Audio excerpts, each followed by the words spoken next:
कौमी असम्बली का इजलास कुछ देर बाद शुरू होगा। स्पीकर अयाज सादिक इजलास की सदारत करेंगे। कौमी असम्बली सेक्रेटेरिएट ने 22 निकाती एजेंडा जारी कर दिया।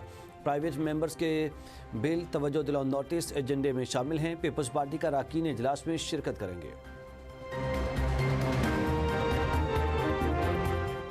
ईरान में कशीदा सूरत हाल और हमले का प्लान। वाशिंगटन की तमाम अमरीकी शहरियों को फौरी ईरान छोड़ने की हिदायत। ईरान में अमरीका के वर्चुअल सफारतखाना ने जारी एडवाइजरी में कहा, ईरान में एहतजाज शिद्दत इख्तियार कर रहा है और यह तशद्दुद में बदल सकता है।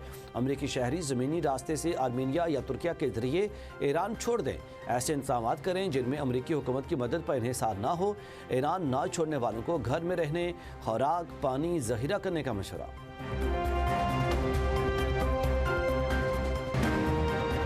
भारत की हिमा पर दहशतगर्द बलोचिस्तान के तरक्याती मनसूबों का निशाना बना रहे हैं। पाक फौज मकामी ताउन से अमन और खुशहाली यकीनी बनाएगी। कोर कमांडर कोयटा का आज़म का इजहार। बलोचिस्तान के इलाका बसीमा के मकामी अफराद से मुलाकात। ताजर, असातिज़ा, मुअज़्ज़िज़ीन, नौजवान समेत मकामी स्टेक होल्डर्स मिलने वालों में शामिल। कोर कमांडर ने कहा कि दुश्मन अनासर आवाम को बेहतर ज़िंदगी से महरूम और इलाके को अदम इस्तेहकाम का शिकार बनाना चाहते हैं।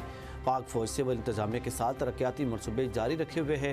तरक्याती मनसूबों का मकसद मकामी आबादी को बेहतर सहूलियात और मायार ज़िंदगी फराहम करना है। बसीमा की मकामी आबादी ने आवाम से बराह रास्त राब्ते पर कोर कमांडर कोयटा का शुक्रिया अदा किया।